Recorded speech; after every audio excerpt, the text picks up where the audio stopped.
love both.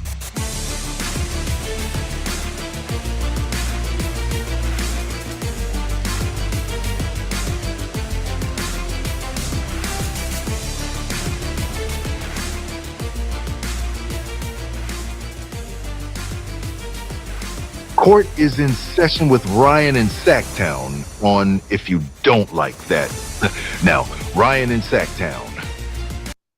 Oh, must be Rhino.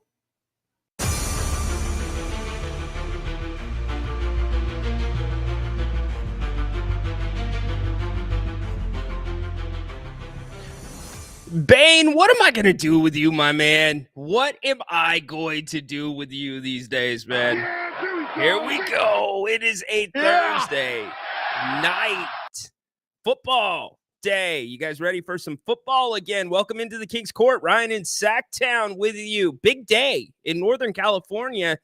3 innings left in Oakland. 3 innings left for the Oakland A's for sports, professional sports in Oakland. Crazy. We've got that in the rundown. Also, big news coming out of Sac State. We're going to talk about that as well. Get you guys, look it. Okay. You know, this show, what am I going to do with you guys? I mean, really, Bane, Friday, we made it. Adam, Haunted Horse segment. Yeah. And then we get Adam doubling down. He's probably not going to be here tomorrow. Adam, are you going to do a segment from SmackDown here on the King's Court? You do have commitments, Adam. You know, the King's Court sending you to be the correspondent in Oklahoma City. Let me know, buddy. But a lot going on. In fact, Grant's going to be back tonight, 8 o'clock. Or not 8 o'clock. What am I saying? He's going to be back at 4, getting you ready for Thursday night football. Dallas Cowboys. Yeah, you get ready for a big dose of this. Yeah, here we go. You're going to get that and Al Michaels. The kickoffs. Yeah, why do you even do the kickoffs? What? Kickoffs? It makes no sense. Just put the ball in the third. Yeah, you're going to get a lot of that tonight. That's okay. I expect it to be a good game. In fact, I'm going Giants in this one. And I think there's actually some really good games this weekend that we'll break down as well. A lot going on, too, in college sports. You have another player redshirting, a 5-star commit at USC, D lineman. Nope, backing away from the table. And another guy leaves UNLV. Does it have to do with NIL? Probably not. It was a running back. But that story continues to develop. We were kind of on the front end of it yesterday talking about this is just the tip of the iceberg. It really is. These are going to be precedent-setting moments in the NCAA with NIL, how schools handle this going forward. Anyways, Grant back 4 o'clock today. Make sure you're here with him. He'll be taking your calls. And we're brought to you by Bennett's Westside Grill. You guys know that. Get to Bennett'sRestaurants.com. Make sure you make your reservations for brunch this weekend. They got the special going on. I know this guy's excited, not for Bennett's, but he is excited for Sac State. We've got a lot to talk about with Sac State, Doran. I was surprised by that news. And congratulations, too. I still think your eyes are a little bit bigger than your stomach reaching for the Pac-12 right now. But definitely a big day for Sacramento overall. I mean, the fact that you're going to get your football stadium, at least 25,000 seats. We'll do a full rundown of that. It makes you think this thing. I speculated last night that it was not something that was well planned out because Dorian, they were in the process of doing renovations, right? They're renovating the basketball. Do we call it an arena? They're renovating the gym for the sports that are held in there. But then they were going to start renovating the current football stadium by removing the seats that are temporary. It's temporary stands, basically. They've been there for as long as I can remember, going back to Gold Miners games.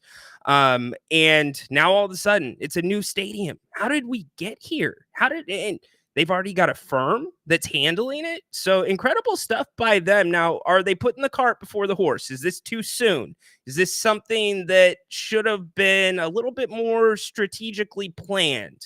Really, I don't know. We can talk about it. Dorian, I want your opinion on this. You're a Sac State football player. How's that set in? Obviously, we're always open to taking your calls. You can pop up here, and the boys and the girls in the chat love when we get calls, because then their chat goes on the screen and all hell breaks loose sometimes. We'll try to keep it in control. I didn't get to my wrestling take yesterday. I do want to talk about the Vince McMahon documentary or docu-series that has been released on Netflix. I am through 3 episodes, and so far, the second episode blew me away. It absolutely blew me away. We talk about Phil Mushnick all the time here on this show. Phil Mushnick, I had no idea he was so heavily involved in going after the wrestling industry and Vince McMahon. And to a degree, maybe he was ahead of his time on some of the stuff that was going on there, depending on which side of the aisle you're on when it comes to what's going down right now with Vince McMahon, current allegations, etc. So let's get to the headlines right off the top. The A's right now, 3-1 lead. Texas just got their first run in this one. Down to, they're in the 6th inning. So you got 2.5 innings left of Oakland A's baseball. And in typical Oakland A's fashion, check out the news report from this morning. And all the respect in the world to the Oakland A's fans, I'm not going to sit up here and give you a monologue about the A's, because I was never a big A's fan. Yeah, there was this one time where back in the day, kids, if you're younger and you happen to stumble upon this, we didn't really have the internet. So when it came to contests, it was radio contests, and it was things that you entered from magazines where you mail stuff in. My grandma used to enter every contest she saw for us, and she won 40 tickets to an Oakland A's game. So I ended up taking our entire class. It's in elementary school. It was a great time. It was when the Bash Brothers were playing. So my memories are very scattered of the A's. I know some of you are diehards, and being there over the last 3 days has meant everything. We listened to Greg Papa yesterday, his emotional memories of his last night at the Coliseum. But this was the Coliseum this morning, and much respect, again, to the Oakland A's fans. They were getting to the parking lot before the sun even came out. But in typical A's fashion, A's are going to A's. Oh, no. Whoa, that's a problem. Bane, I need my tech guy, Bane. That was a problem. Here's the drop. Fans starting to line up on the other side of the gate here behind us. We also heard from the parking manager, and they are considering opening up the gates 1 hour early because of the amount of people they are expecting to be here for the final home game. Now, it is sold out today as fans prepare to say their final goodbye to the Oakland A's. Emotions were running high for the final night game for the A's last night. Thousands of fans showed up only to see the A's get crushed by the Texas. So nice of the Oakland organization and John Fisher. I mean, it's not like they haven't had an entire season to plan for this homestand, knowing it would be the last, but in typical John Fisher fashion. So nice of them on the day of the final game at the Coliseum, when fans are showing up before the sun even comes out. Well, let's consider opening the parking lot an hour earlier for those fans that want to spend as much time next to this building and next to these players as possible. As much time soaking in memories that probably for some A's fans are their first memories when it comes to baseball and sports. You got to be kidding me. Considering opening the parking lot an hour early. We didn't think about that. And anybody that's been to the Coliseum, you know how big of a mess the parking is there. It is bad, and it is expensive too. Jay, hang on. I'm going to get to you in a second. So right off the bat, A's 3-1 right now, middle of the 6th inning. I'm sure you guys are going back and forth watching that. Christian McCaffrey, other big story going on. We talked a little bit about it yesterday. He's in Germany having his Achilles checked out. Now, remember, it's an Achilles strain, Achilles tendonitis. This entire situation has been a little bit confusing when you look at the timeline. He's in camp and then he's not fully participating. And then all of a sudden he's doubtful for week 1. And then he hits the IR. What the hell's going on, right? Well, why is he in Germany getting his Achilles checked out? Well, Grant Cohn and his father Lowell, who have followed the Niners for years, addressed the topic earlier today. Here's what Lowell had to say. He spoke with a doctor too. McCaffrey is seeing a specialist in Germany for Achilles tendonitis. What does this mean? The doctor wrote back, that is interesting. They are known for Achilles tendon rupture surgery and rehab, but I am unaware of their expertise in Achilles tendonitis. Okay, let's linger. Let's linger on that for a minute. What he's saying is they have no special expertise, the Germans, in Achilles tendonitis. And you got to say Christian McCaffrey is near 2 great hospitals, Stanford and UCSF. But they don't have the Germans. They don't have enough Germans. But what I'm saying is they're probably all over Achilles tendonitis. Yes. So it leads me to speculate that this is no run-of-the-mill Achilles tendonitis, that it's... So, Niners fans, Dennis, what's going on with this guy? They make a damn good point. If you're going to be anywhere where you need medical treatment, he's right in the sweet spot between Stanford and the Bay Area, USF, all of that. And the fact that he's in Germany makes you wonder what's really going on with that Achilles. And if you're even going to see Christian McCaffrey this season, for one, I hope we do see him. This is the Niners' year. They have got to get it done this year. We've gone over that at length. But how are you feeling about this situation? It's really interesting. Kyle Shanahan has not given complete answers at times when it comes to Christian's status. So that is going on in Niners land. And by the way, Niners land, you've got a massive game this weekend. I'm not saying that the season's on the line, but if you lose to the Patriots and the Seahawks beat the Lions in Monday Night Football, and I'm going to talk about that game a little bit later, that's a 3-game lead in the division this early in the season. And your schedule, Niners fan, picks up significantly after week 5. And remember, the New England Patriots throwing the ball, awful. 19 yards, 66 yards. That's their throwing, passing in the last 2 weeks. Not good. Derrick Rose. How about this? Derrick Rose is hanging it up. Ex-NBA MVP has decided to retire, and I think it's a great move by him.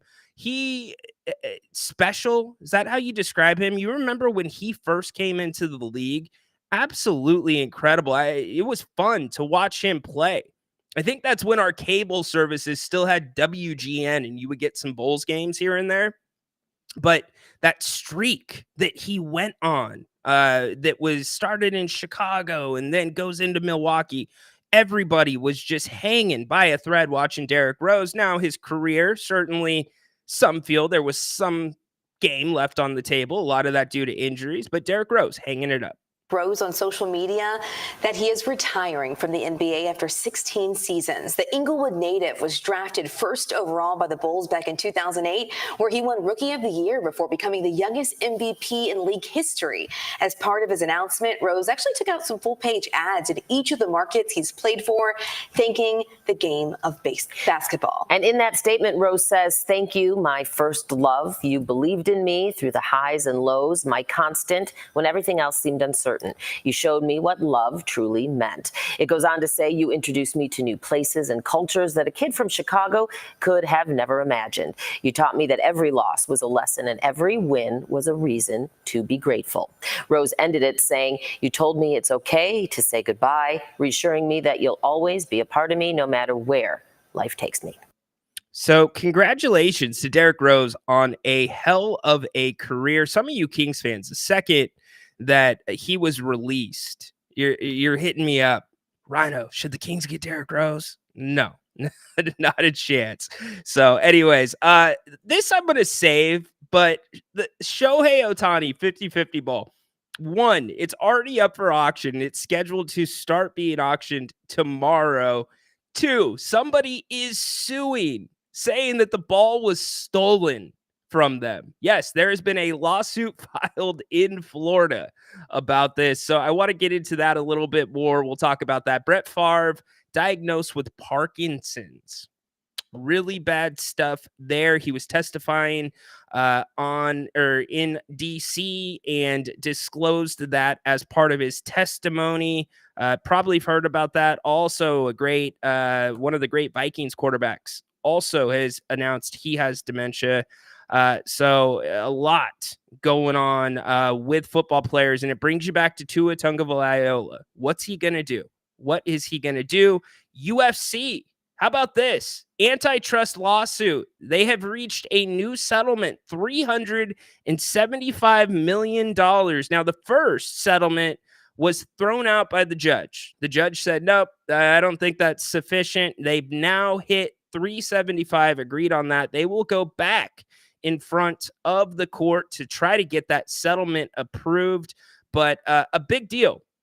Probably changes to a degree how Dana White handles his fighters. And this has to do with, and we'll get into it a little bit more later, really fighters' rights and monopolies, et cetera, et cetera. But this is why the NFLPA you have the NFLPA. This is why you have the NBA Players Association.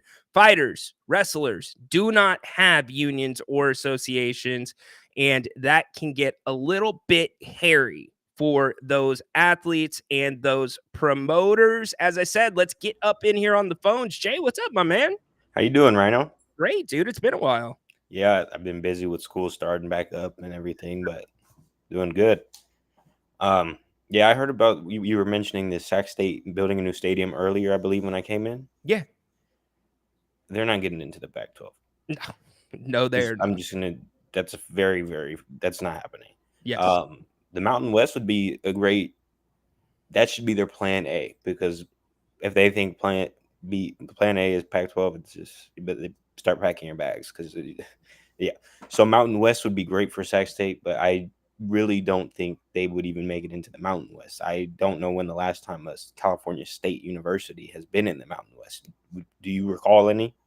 Yeah, San Diego State. Is that that's a CSU? Yeah. Is that the only one though, or San Jose State too? Right. San Jose State. Yeah.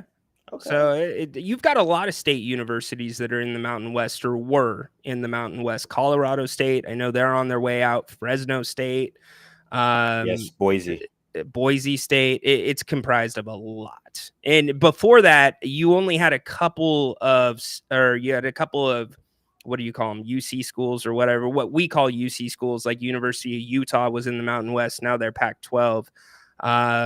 Air Force, etc. Okay. The Niners thing is pretty interesting. I wanted to bring that up quickly. Yeah.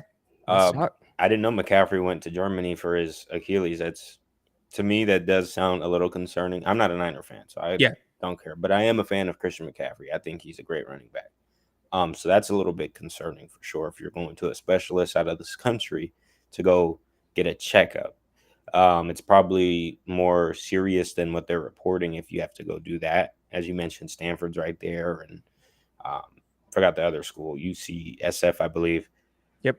But I don't think the Niners really have much to worry about right now. It's very early on in the season. I think you need 9 wins to make playoffs, right? Pretty much 9 wins. I think they can do it. Last week they had a bunch of injuries, and they honestly should have closed that game, and they didn't. Debo's out, Kittle's out, but I think they'll be fine. I still think they're a powerhouse team, and I think they're a top 5 team right now in the NFL.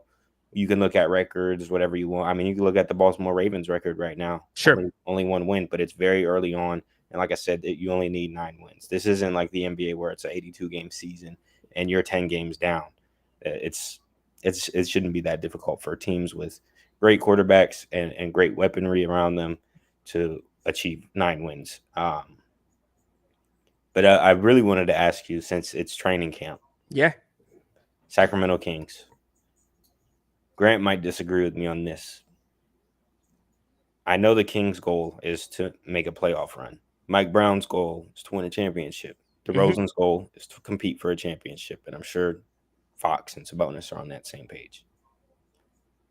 Why can't the Kings compete for a championship this season? And I say that because, according to one of the greatest coaches of all time, Greg Popovich, says you need 3 prime players, right? 3 guys that are all in their prime and a good supporting cast. Arguably, we have 3 guys that are in their prime. I mean, DeRozan's coming off his highest scoring season. Yeah, he's old, but times have changed. So I ask you, why can't we compete for a championship? You can. Arguably, and I'm not saying they're built for a championship, but you look back at 22-23, if the Kings would have got past the Warriors, and that team was really flawed, who knows what happens in the playoffs beyond that. But look, I just, Jay, the thing that worries me, the 2 things you mentioned, the coaching, this has to be, and you and I have had this conversation many times, this is going to have to be a much more structured offense. The Kings are now a half-court team on the offensive side of the ball.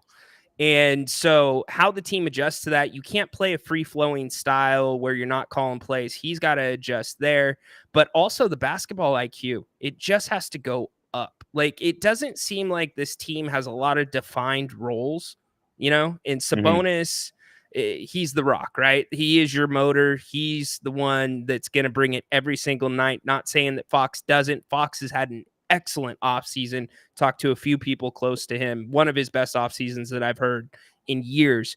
But they've got to get roles going on this team. And it really comes down to the fringes with me. Can you get Kevin Huerter back playing at a good level? Kevin's working his way back to hopefully getting fully cleared. But, in terms of Devin Carter, count him out. I think this is a redshirt year for him. But sure, absolutely. Anything could happen in the NBA. They could compete, but it would take a lot of magic and a lot of improvement on the basketball IQ side. Agreed. Like I've mentioned before, I really see one team that right now is clearly better than us, and that is the Boston Celtics. I think we can compete with anybody. And I'm not saying smoke every team by 20 points, but I think we can hang with anybody and everybody, and we can finish, especially with 2 of the greatest, or I should not say greatest yet, 2 of the most clutch players in the NBA. So. Yeah, one of the things I'm so sick of hearing here in Sacramento is they're a matchup problem. And I understand, I say it all the time, but we need to shift our thinking, and the team needs to shift their thinking as well. They need to figure out how they become a matchup problem for other teams. Just because you're smaller does not mean that the other team automatically has an advantage. How do you use that to your advantage, being smaller, quicker? How can you exploit their weaknesses? And if the Kings start taking it to the next level, IQ-wise, game plan-wise, and everybody's bought into the same system, yes, they could beat anybody on any damn given night. Yeah. And I think, I've talked about the matchups too.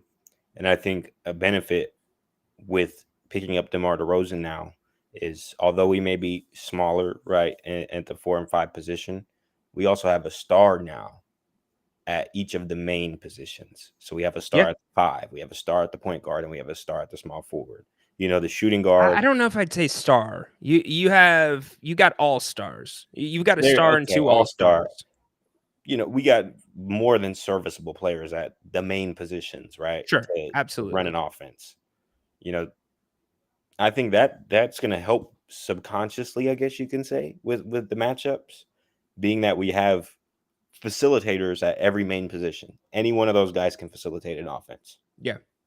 So here, and I'll let you go with this. The best example that I can give from last year, that may carry over to this year with this team, is look at what happened when Keon Ellis stepped into the lineup and what it freed up De'Aaron Fox to do defensively.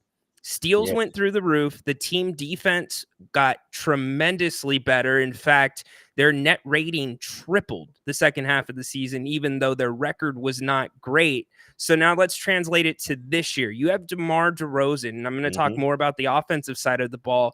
you now have another facilitator, which frees De'Aaron Fox up to pick his spots and get to his spots and takes that burn rate down. Same thing with Sabonis. It takes the ball out of his hands so much and puts his butt back down low where he belongs, where he thrives. Yeah, he's going to, especially with the DHO, he'll be a lot closer to the rim now. He won't have to run a DHO, I'm assuming, as often. Yeah. Which, he's a double-double machine. So, yeah, going to get Amen. those rebounds that we need. Amen. Well, don't be a stranger. Good to hear from you. Hope school's going well, brother. All right. Thank you. All right. That is Jay picking us up on a Thursday. Love it. That's the thing about DeMar. Everybody wants to talk about getting to the free throw line. Everybody wants to talk about his scoring, mid-range. Nobody is talking about his passing. DeMar is such an underrated passer, and I think that is what's going to unlock that next level for the Kings. And everything has to break right. I'm not sitting here and saying they can win an NBA championship. Do they have a chance to win an NBA championship? Yes, every team in the NBA has a chance to win an NBA championship. But if things break right and DeMar is able to unlock that next level, especially with facilitating, guess what? That gets Keegan Murray back to the corners where he set the NBA rookie record for three-point shooting. Guess what? That gets Kevin Huerter back to the spots, coming off of the screens because guys are going to be leaning off, doubling towards DeMar, and gets him the looks he was getting in 22-23. So it's the little things like that that I am looking at with this Sacramento Kings team, and it's exciting time. We've got Media Day coming up, training camp. Before you know it, October 24th, we'll be here, Kings and the Timberwolves. Look, you guys can always take the show over. I'll bring you up anytime. What's up, dude? How you doing? Good. How are you? My man. Yeah. What's going on? Dude, just getting ready for tomorrow, man. Are you excited? So excited. Tell everybody what you're doing. I'll be at Friday Night SmackDown in OKC tomorrow night. So I'm making the drive up there tomorrow morning and go hang out and fart around town for a little bit and then go to the show. Yes. Love it, dude. Get there early. Well, WWE shows are one of those weird things because if you get there too early, you're just standing in a line, right? You got to hit it just right. Yeah. Where you're not standing in the line for an hour and the line's already moving. Anyways. Yeah, I think like an hour or so early wouldn't be bad. I mean, I guess I got nothing else really to do there. So yeah. And you're going to probably be on TV most of the night. Yeah, I will be courtside or ringside, I should say. Yeah. But yeah, so we'll be front row tomorrow night. So it'll be a good time, man. I'm excited for it. Sweet. What's going on, man? What do you want to talk about? Well, you brought up the Vince McMahon, the Mr. McMahon thing on Netflix. And I caught definitely the first episode. I fell asleep probably somewhere between the finish of episode 2. But I got another crazy theory. What else is new? Okay, so the question that kept going through my mind is why would Netflix, who's going to be having Raw on their network, post a defamatory show about the guy who founded this company, right? And I'm struggling to wrap my head around that. But Shane, I think in episode 1, or maybe it was the beginning of episode 2, said something to the effect of like, Mr. McMahon will be perceived however he wants to be perceived by the media. And I was like, what if this is like his final heel move? No. No, you know, no. You know. No, Adam. No. You just got Ron Simmons, my man. Come on. No. This is his last hurrah as Mr. McMahon. Like are you saying coming back to WWE? No. This is just his final heel story push that he's gonna throw out there to keep his name out. Okay. So for those that haven't been staying up with this, Netflix dropped a 6-part docuseries on Mr. McMahon. It goes through basically Vince's childhood all the way through his exit from WWE. And there's been a lot of basically they filmed over 100 hours with some of the top talent, top names. But getting back to your point, Vince tried to buy this documentary back from Netflix. Yeah. Him and his legal team tried to buy it back. They didn't want it to come out. But there is one theme that I'm noticing through 3 episodes that they kind of hammer home during the steroids trial. It's the fact that life to him is a storyline. Like he lives his life in a professional wrestling world. We all live in the real world. No, our real world to him is a professional wrestling world. And that's where I think my mind went with it. When Shane said that, I was like, oh crap. Like he's obviously like the stuff that happened was real, but if he could make a couple bucks off of it and keep his name and keep WWE's name in people's mouths, maybe this is something that gains more interest, more viewers as they head into the Netflix deal. I don't know.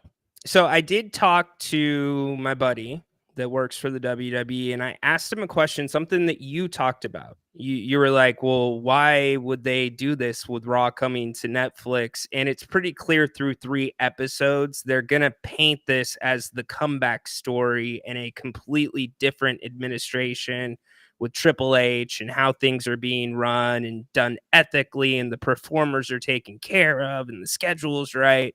And so it's going to be, by the end, I'm thinking, a feel-good story. And I think that was the logic behind Netflix still moving forward. But Netflix had to swerve midway through this thing because this started happening real time.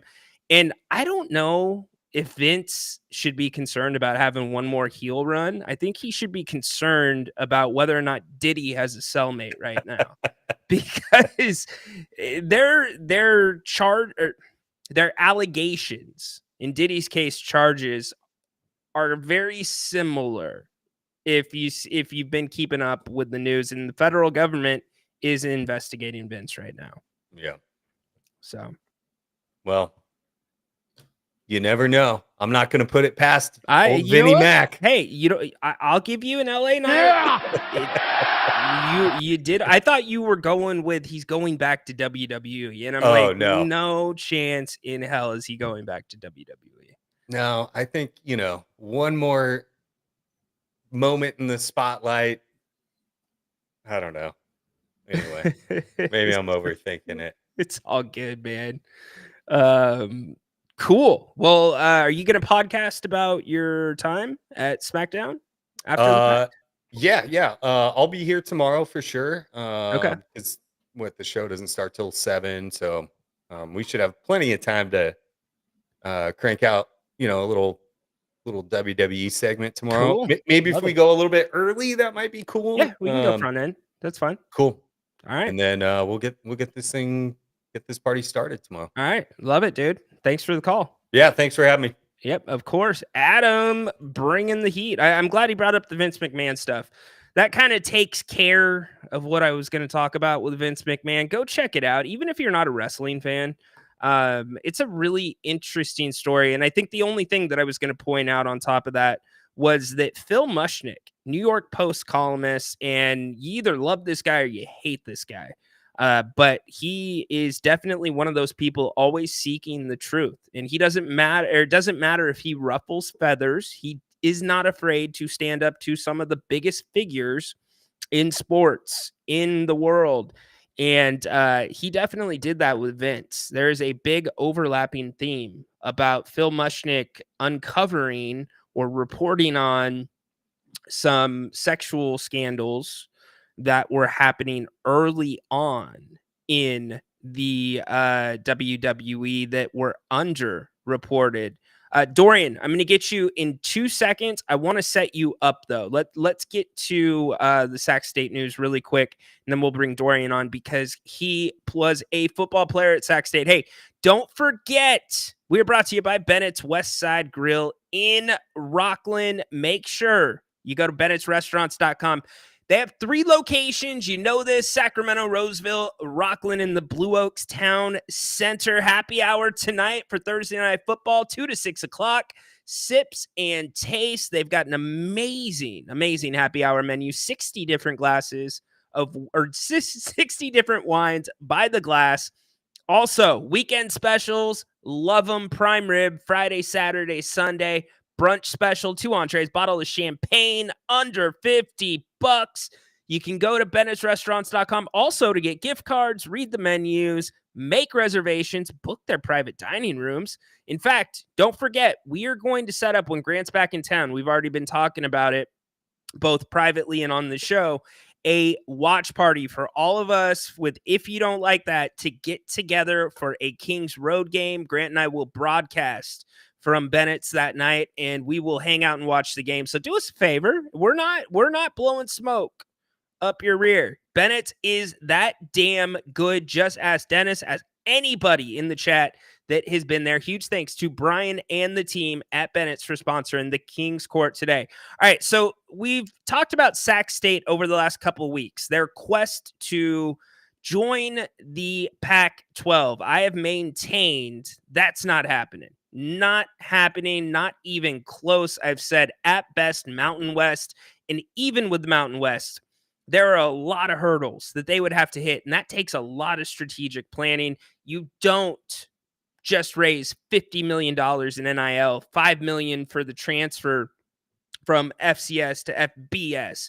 It doesn't work that way. And so then today, the news comes out that Sac State, in really, to me, surprising news, because of this timeline, they announced they are building a new football stadium. Check this out. This morning, I'm immensely proud to announce our plan to build a new multi-use football stadium at Sacramento State.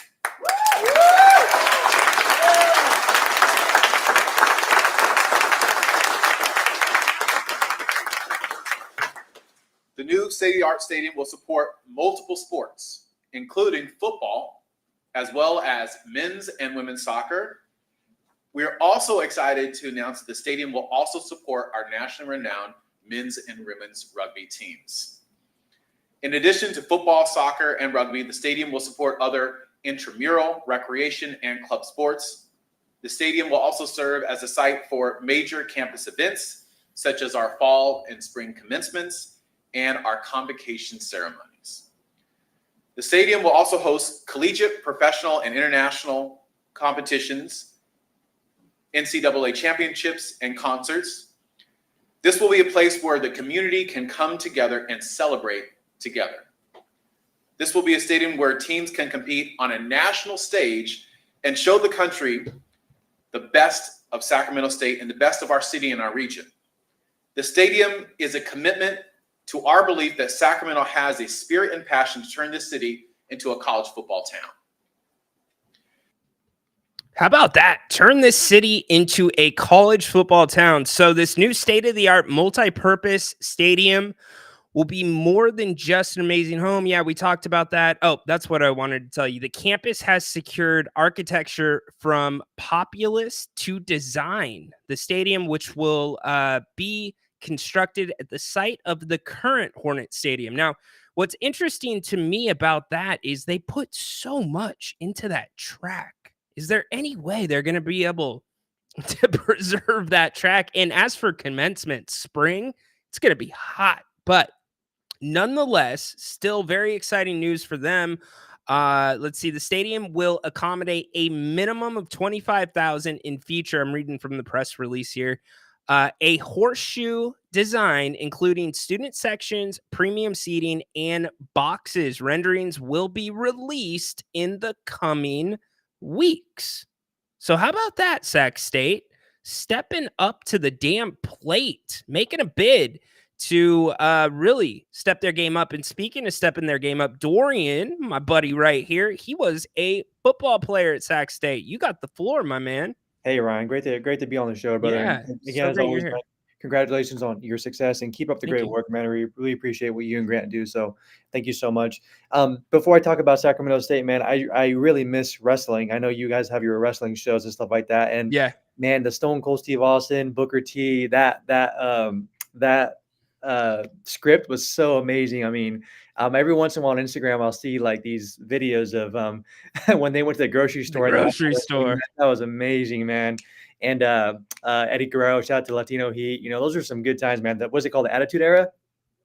Yeah, the Attitude Era. Yeah, absolutely. Yeah, man. EX and all them. Yeah. Oh man, just such great memories, man. Well, it's some people call it a couple different things. There's the Monday Night Wars, but then the Monday Night Wars bled into the Attitude Era, so it goes both ways. Yeah, man. I wish I would. I wish I had a little bit more time to focus and or to devote a little bit more time to wrestling, because I know there's some really cool superstars. You know. Yeah. Every once in a while, I'll see was it Rhea Ripley? She's like pretty popular now.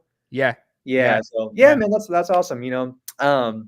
But you know, shout out to Sacramento State. You know, as a football alumni and stuff like that, I'm actually really not surprised, Ryan, that this stadium is coming into fruition, because when Dr. Luke Wood, when he became president of the university, he really wanted to make sports a priority.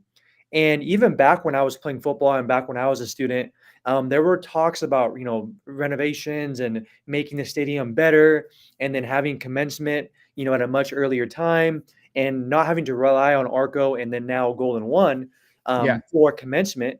And I'm actually really not surprised, because, you know, President Dr. Luke Wood has already brought boxing / martial arts to the school. Right. You know, he's obviously trying to make the Nest and, you know, where basketball associated and indoor sports become more popular. And just Sacramento State as a campus, man, is growing. What's going on at the Well? I go to the Well every morning, so they provide an amazing alumni membership for people that are graduates of the university. I pay $35 a month, and I'm able to use the fitness center there. So it's really amazing. I'm still attached to the university. I love Sacramento State. It was one of the best parts of my life. Are you paying $35 for the equipment or the scenery? The equipment. Okay. the equipment, brother. Just making sure. Yeah.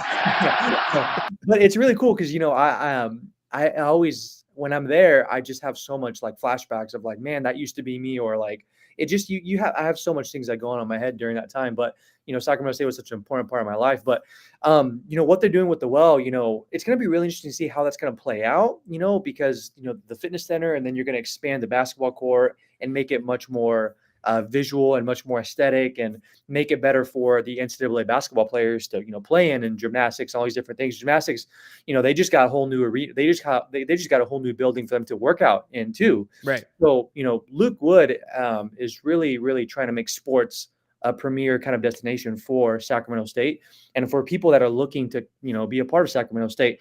But nonetheless, in regards to them joining the Pac-12, I don't really foresee this, because, you know, the first year that Sacramento State won the Big Sky Championship in football was 2019. Right. I mean, it's only 5 years later, right? They need to win.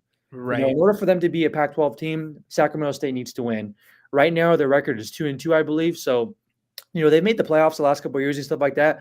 But, you know, they need to establish winning as a tradition. Back when I played, we were terrible, right?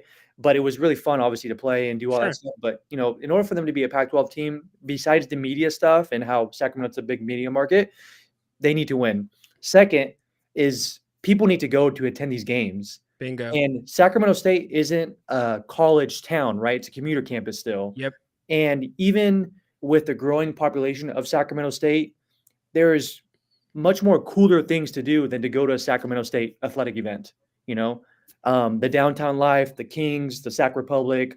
I mean, there's just so much. It's not distractions, right? But there's so much more different things to do than to go to a Sacramento State athletic event. So you just hit on something really quick. You hit on something that was in the back of my mind. And there's all this talk about a stadium for the Republic, right? And something that crossed my mind, it's like, well, why wasn't there any thoughts about Sac State and possibly the Republic, or if MLS was going to be coming? I know the situation with Qualcomm and SDSU ended because Chargers left and SDSU built their stadium. Yeah. But to me, like, to your point really quick, because Sac State over the last 5-6 years, their program has improved. And you know this, I know this from San Diego State. You can't speed that process up of improving your program. It has to be a natural progression, kind of like the Kings are trying to go through right now. And it seemed like they were perfectly on that natural progression. And then all of a sudden spots open up in the Pac-12 and they want to do this. And you can't do that. And so I like what Luke Wood's doing. He talked about having, I think, 15 or 115, 120 different panels of athletes that they brought in and talked to about what can we do better? What do you want to see? He's saying he wants to have the best student section in college football, which every school says, but I like the excitement. I like where the head's at. Yes. But at the end of the day, just what you said, there's got to be more than Sac State football. Exactly. You know, it's got to be more than that. So I wonder why, if this would have been more of a natural progression, could there have been a collaboration with Greg, Luke, and Bill and Sac State coming together where it's going to be Sac State's home, but it's also going to be where if Sac gets MLS soccer, that's where they play too, because it would be the perfect setup for both. Yeah, no, I totally agree. You know, and with the rising, I feel like every year there's a bigger class, a bigger incoming class, bigger, you know, Sacramento State is definitely becoming an educational place where people want to go. But nonetheless, Sacramento State is far along from becoming a college town. You have a lot of people from around the area that come to Sacramento State, but don't live on campus. It'll never be a college town, Dorian. It's not set up that way. It can't be a college town. You've got Howland Fair Oaks, where Bennett's is at, right there. And on the other side, I guess the other side towards 50, maybe. They're trying to get a little more collegey over there where Uriah Faber has his gym, but it's not a UCSB. It's not a Chico State. It's not Cal Poly Slow. It's not Davis. Those are college towns. Yes, I would agree with that. You know, like I said, but you know, it'll be interesting to see and hear where the funding is coming from. Yeah, I agree. Years back, there was someone who gave a massive amount of donation who had no Sac State affiliation at all whatsoever, and he gave a big endowment fund to the university for improvement for the nest and for indoor sports, which was really amazing. I had just graduated. But yeah, I mean, students and people of Sacramento, they need to go to the games. I mean, if you're going to build a stadium with 25,000 people, but only 12,000 people are showing up regularly to games right now, that's going to look a little weird with so much stands, so much open. I mean, yeah, it'll be great for, you know, commencements and not have to worry about, you know, if the Kings are in the playoffs and, you know, the overlap of graduation and Golden One Center, you know, that'll be pretty cool. Because even when I was a student and I played football, a lot of people wanted to graduate on campus. They didn't want to go to Arco. It was cool to go to Arco, but people wanted to graduate on campus. So I'm not really surprised with how fast this has sped up. But I think Dr. Luke is someone that has so much aspirations for the university. He really loves the students and he really enjoys, you know, this is his alma mater too. So he has a certain passion for the university, which I respect. It's really interesting too with sports because, you know, football, the other indoor sports they play in the Big Sky, right? Soccer is in the Big West. Baseball is in the WAC, Western Athletic Conference. I mean, there's so many different conferences, you know? Yeah. It'd be nice to have some unison. Like if the Sacramento State was a Pac-12 school, it'd be great to have all sports be in the Pac-12, right? Or if Sacramento State goes to, you know, the Mountain West, it'd be nice to have a little bit more uniformity, you know? But yeah, nonetheless, I think what's going on in Sacramento State is really amazing. And for the people or the alumni that have graduated there and to see the success and everything that's going on. And for the future generations that go to Sacramento State, I think they're going to have a really amazing experience in regards to all these different resources and aspects of the university that's really growing. It's really nice to see because, you know, obviously, you know, you as a San Diego State alumni and someone that played basketball, I mean, you've seen some growth and you've seen how different it is. And all these, you know, so many really cool, successful people graduate from these institutions, man. Absolutely. It's really, really great to see. And it's really awesome to see because it allows you to really appreciate what you had and what people are going to have. 100%. Leave it better than you had it. It's how we always used to think of it. And really quick, like, I understand like the progression. I said it already. You guys are on the perfect natural progression right now, Dorian. And so I don't even think that the stadium changes that progression. I think it's the right point to do it. But even the Mountain West is a stretch, right? And I could see the Mountain West making sense, but for the other sports, getting all in one conference, you guys don't have the funding to carry it. It's not there. And then the other thing, I see both sides, because you want to get into a conference like the Mountain West or a conference like the Pac-12, because then you have guaranteed conference games with good opponents coming to Sacramento, right? Once every other year. And that stadium will be filled, at least halfway filled, by your opponents, because those fans travel, right? So it's like it's this interim time for Sac State. If you don't make the jump to the Mountain West, if you don't make the jump, which we got to take Sacramento, take the Pac-12 out of your head. It's not happening. And I appreciate everybody that's pushing the narrative. I know Dave's been all over it and others, Jason Ross, but it's not happening. No. Anyways, but you guys got to get the stadium up, Dorian. You get the stadium up, and the next thing, and you know this from playing football, you don't just call up a school and say, "Hey, Alabama, do you want to come play at Sac State?" No, it's like, "Hey, do you want to do a home and home?" And usually it's those schools reaching out, and it's very, very rare for a Sac State or somebody like that to get a home and home. It's usually Alabama saying, "Hey, we'll pay you $500,000 to come play us," right? Week 1. And eventually you got to start having those games. And then once you have those games, then you'll start getting some of the bigger schools maybe to come here once, like San Diego State with their football program.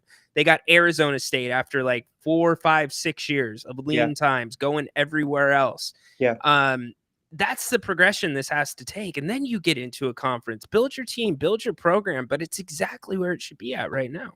No, totally. I totally agree, man. I remember enough. I don't know if I'm supposed to say this. I know we're live. You can't cut this out. But in fall 11, when we beat Oregon State, and my teammate Brandon Reed, he caught a touchdown and beat Oregon State. And then the next year we beat Colorado in Colorado. The university got around $250,000 per game for that. Because they're easy wins for these Pac-12 schools, right? Yeah. And we were coined as the Pac-12 killers.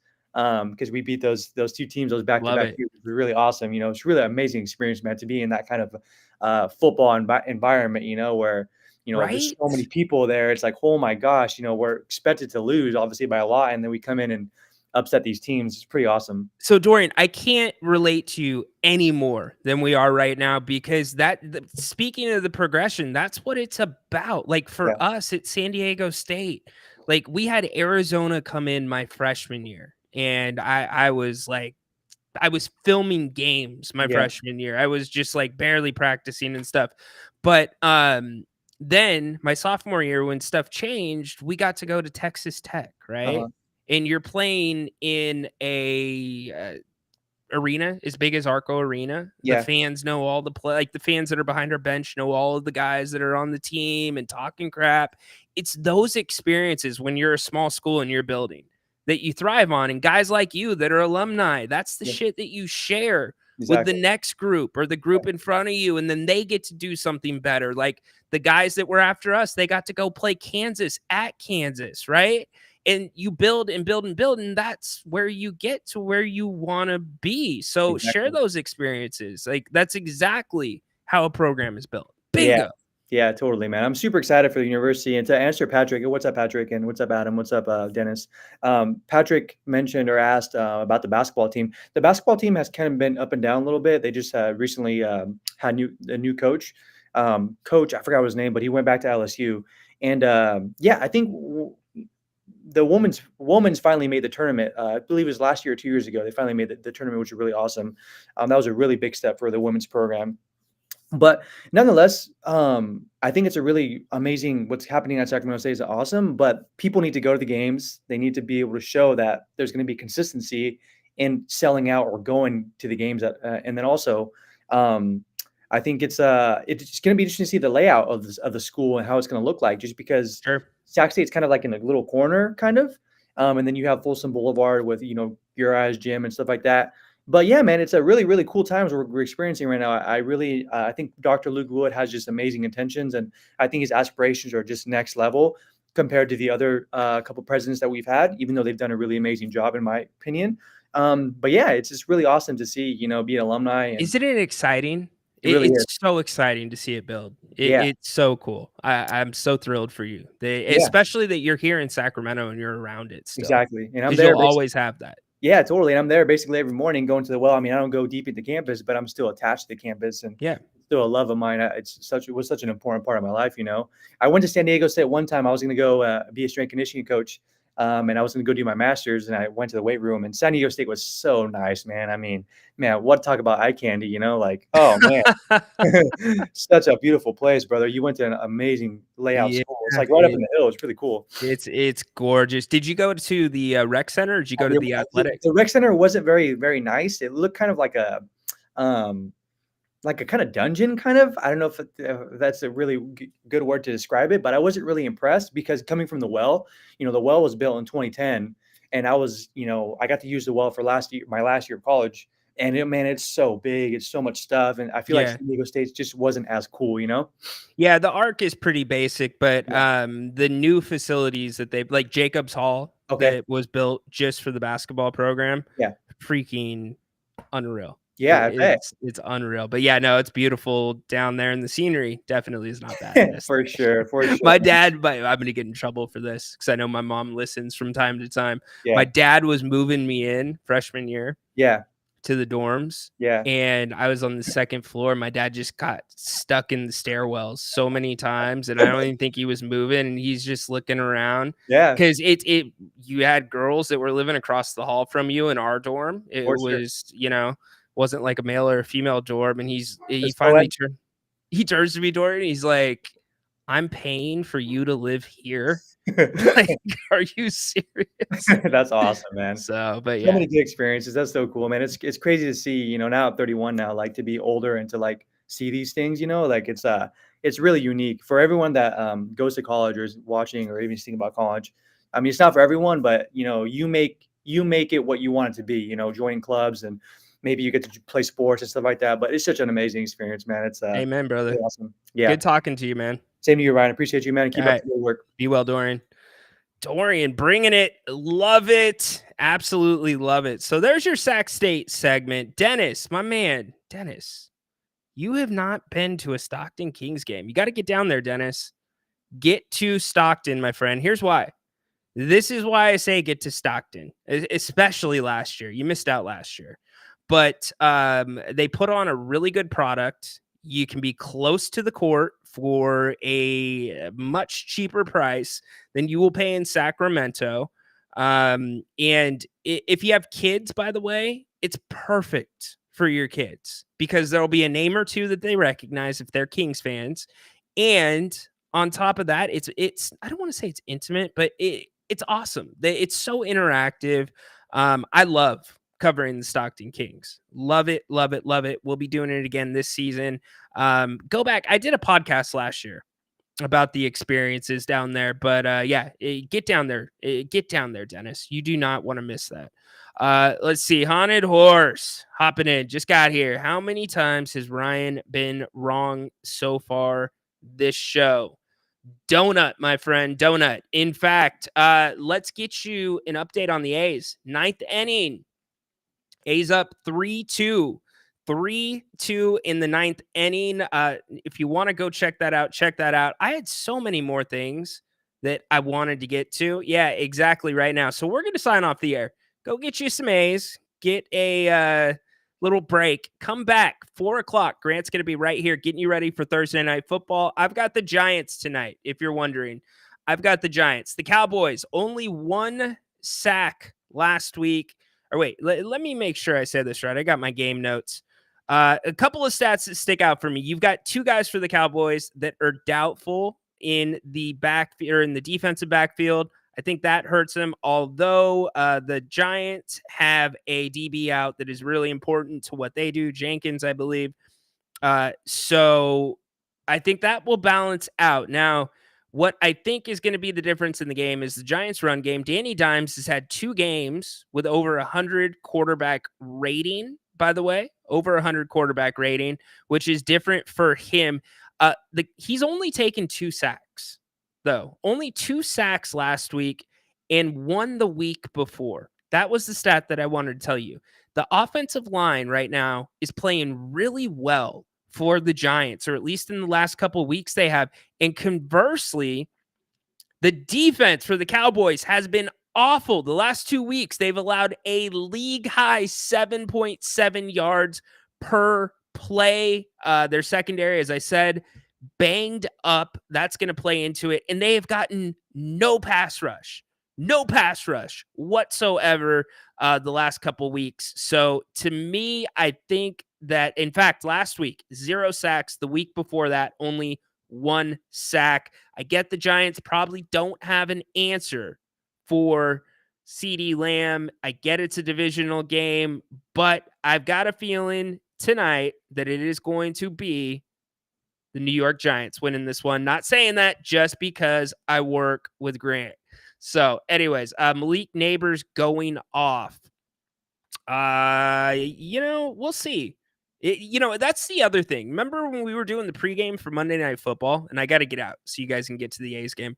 But you remember when I was doing the pregame for Monday night with Grant, and I said, look, Jaden Daniels, how many times is he going to be on national TV, Monday Night Football?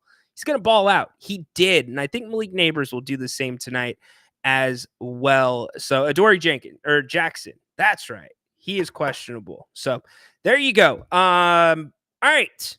Make it a great one. Be back 1 o'clock or 4 o'clock for Grant right here. He'll get you ready for Thursday night football. You'll also get a rant with Grant brought to you by our newest sponsor, EDH Motors. So make sure that you tune in for that. You get to choose Grant's rant. All right. Make it a great rest of the day. Enjoy the last couple innings of Oakland A's baseball. They are up 3-2 with 1 out in the 9th. Appreciate all of you. Make it a great one. Be back 4 o'clock. Grant right here on If You Don't Like That. You know the ending. Go Kings. Light the damn beam. Court is dismissed.